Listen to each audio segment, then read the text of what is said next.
dog seat. So Rex here though found us a big bull down on this bench.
Up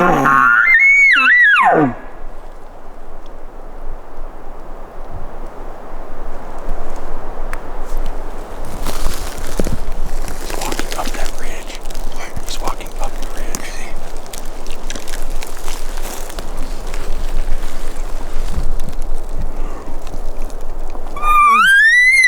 I can see him now. There he is. Is he coming back this way? Yes.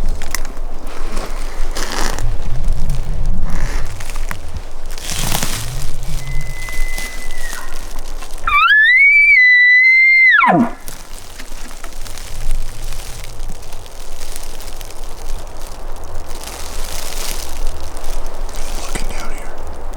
I think.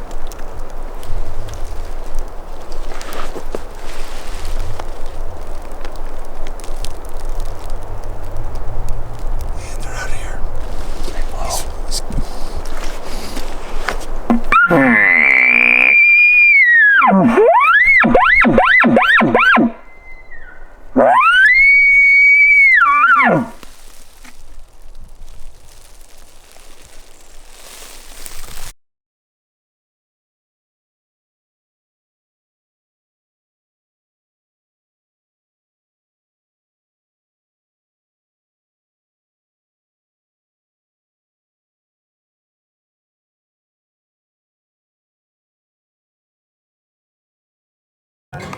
And then I called Noah immediately and I was like, dude, we got him.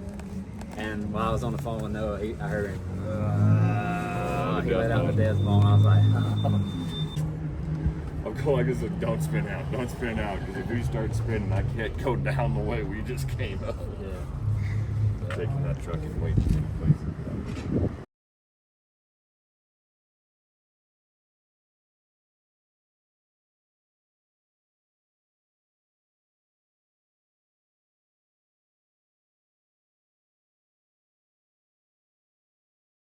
Okay, on our way in, we talked about picking up a tag along that we're happy to have. This is Elliot. This is Elliot. Not my brother, Elliot.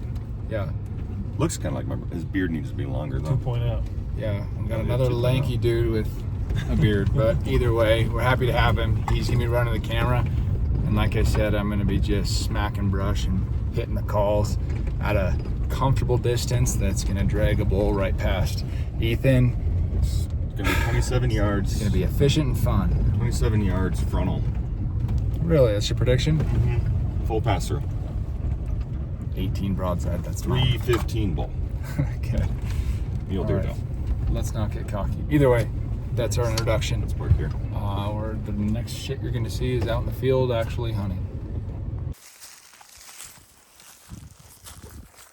So cool that we have Elliot now. I can just focus on calling and raking and do my thing to bring a bull right into Ethan's lap. We got lucky just networking with the other tag holders. Some guys are kind of weird and avoid the other hunters, which we don't love running into other hunters, but if they seem cool, it's worth talking to them.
He's answering the cow calls only. He just piped off again. Rex is gonna stay up here and just keep him talking. We're gonna drop down into this bottom because I think he's down in this bottom of this creek intersection. Amazing wind at the moment. Great wind for it. We're gonna slip in quiet. See what he is. If he excites us, we're gonna run him. 3 giant cow calls if it's up. Actually 3 giant cow calls to meet me back up here. Okay. Yeah, if I shoot him, you'll hear me fucking go. Yeah. All right.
Shooting lanes. As long as you have something behind you, yes, you have to be slower with your movements. As long as you have something breaking your silhouette, you're fine.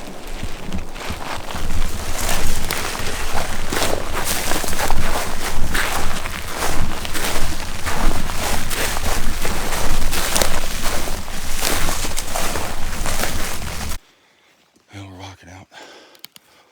Oh, we got some footage of it, but we got another bugle. And what we're calling Rex's knob. Turned up 2 spikes. And what we're pretty certain is the brother to the bull that we saw earlier. Same age class. Slightly bigger 6-point. Not interested at all in us, and we're not that interested in him, so we'll leave him be. If, lo and behold, towards the end of the hunt, we could probably drop in here and kill one of them, so we're gonna leave him be and go try to find this big bull we spotlighted last night.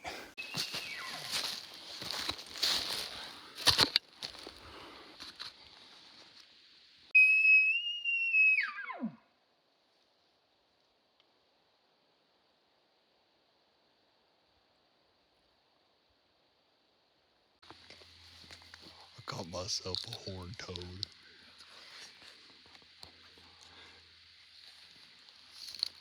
Dang, that's really cool. Coming down the last light. We got the bull we think from last night, a bugle. trying to close the distance. We're downwind of them. Trying to cut them off.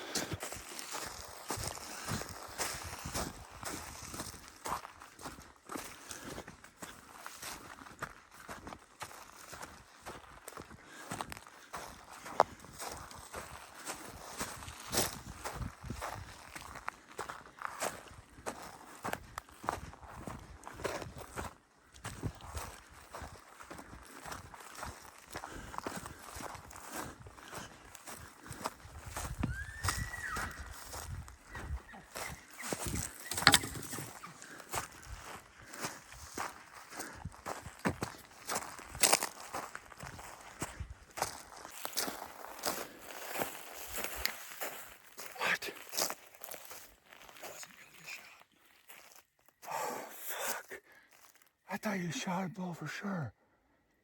I had the shot. I'm trying to knock my arrow to make sure I didn't. So he was back there. Well, I was at the tree. I saw him. And I moved and I thought he had moved left and I kind of, but he just turned straight on. So I couldn't see him behind the bush. And then I see fucking horns and he's staring. I was like, fuck. Do you look good? Oh yeah, it was the bull. Oh man. So I'm in between these little trees. I dropped down to my knee because I have an angle.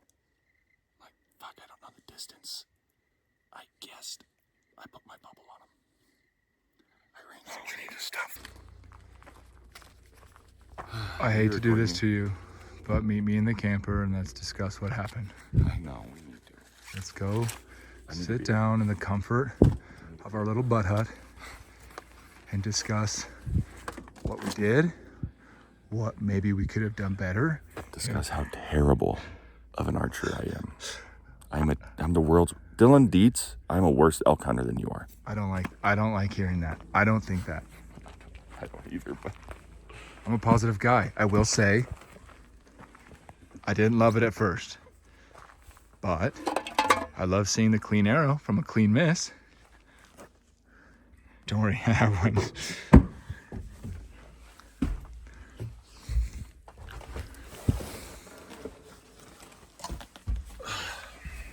mosquitoes. Did you fire the barbecue? Not quite. I want to talk about this first. So as you guys just saw, there's a lot of excitement right there, right at last light. Pretty much what they saw is you sprinting into the darkness like 6 minutes before legal light. And if someone was watching me from a NASA satellite, they'd see me flailing around, raking trees with... Well, let's start from the beginning. All right. So we dropped in. You're still recording, right? Yeah. We dropped into Rex's knob. Oh. We slobbed all over Rex's knob. We found that 6 points bigger brother by like that much bigger, and his 2 younger siblings, Spikes. We bailed out of there because we had a spot. We spotlighted a bull last night in the moonlight. Good bull, shooter bull. He has a 7 on one side that we think. I mean, he's a shooter bull. I'd be more than happy to hang my tag on him. We figured he was going to still be in this ridge. We moved in. We drove. We parked the truck. We walked down this ridge trying to locate him. And we got to a spot where I thought they were going to hold up. And they weren't there. We wanted to get a little further in. We got a little further in. And we hear just kind of a lazy bull pushing his cows around noise. We picked up Elliot Jones, who's an awesome dude, who's also apparently got some form of lucky rabbit's foot, because he was with our buddy Bradley when Bradley shot his bull. We gave Elliot the keys to the truck and said, "Hey, go back to the truck, loop around to the bottom. We'll meet you in the bottom." Rex and I took off. We were right where the wind was starting to shift. Thermals were going from up to down. Finally, they get to where they are subtly down. We're below. The bull is kind of talking on his own. We're cow calling at him. And we get to a point where we know that he is just the other side of this finger ridge. We are sprinting across this, like running through the pine cones. Like it doesn't matter. This was at like 6:48. We're running across this pine flat. We get to a point Bull bugles again. We know he's right up on the ridge. Rex stays where he's at. I run up, and it's 6:54.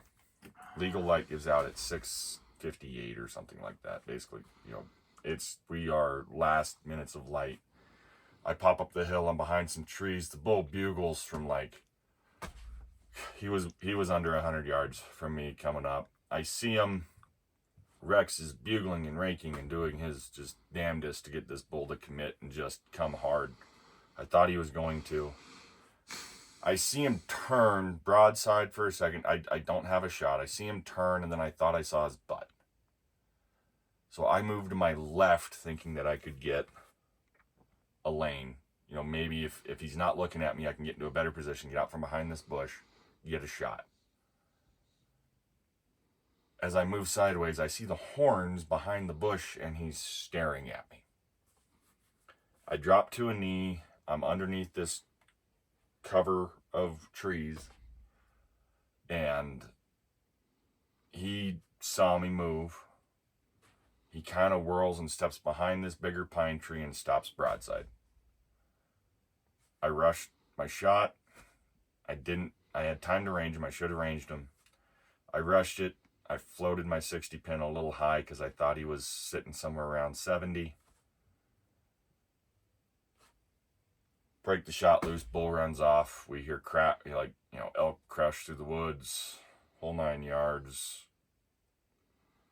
I hear him bugle, I see him walk off. I didn't hear an impact. Arrow, no deflections, no nothing. Call Rex in. Rex thinks that because he thought he heard something crash down low. It was just, maybe the bull fell over because he was running away, tripped over something, I don't know. We found the arrow. I shot way over his back. He was probably sitting on like 50 yards, 55 yards, and I shot him for somewhere around 70. So I messed up.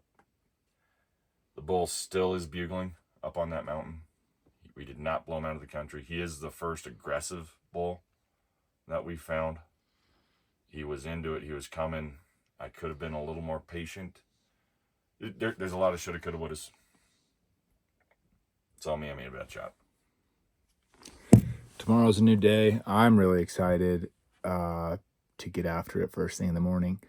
The fact that I was hearing a bull bugle chuckling bull 5 minutes after an arrow zipped over him was pretty promising. And I put a waypoint in the last location I heard him bugle, and he's in a very huntable location. If I had to guess, that's where he's going to want to bed midday tomorrow.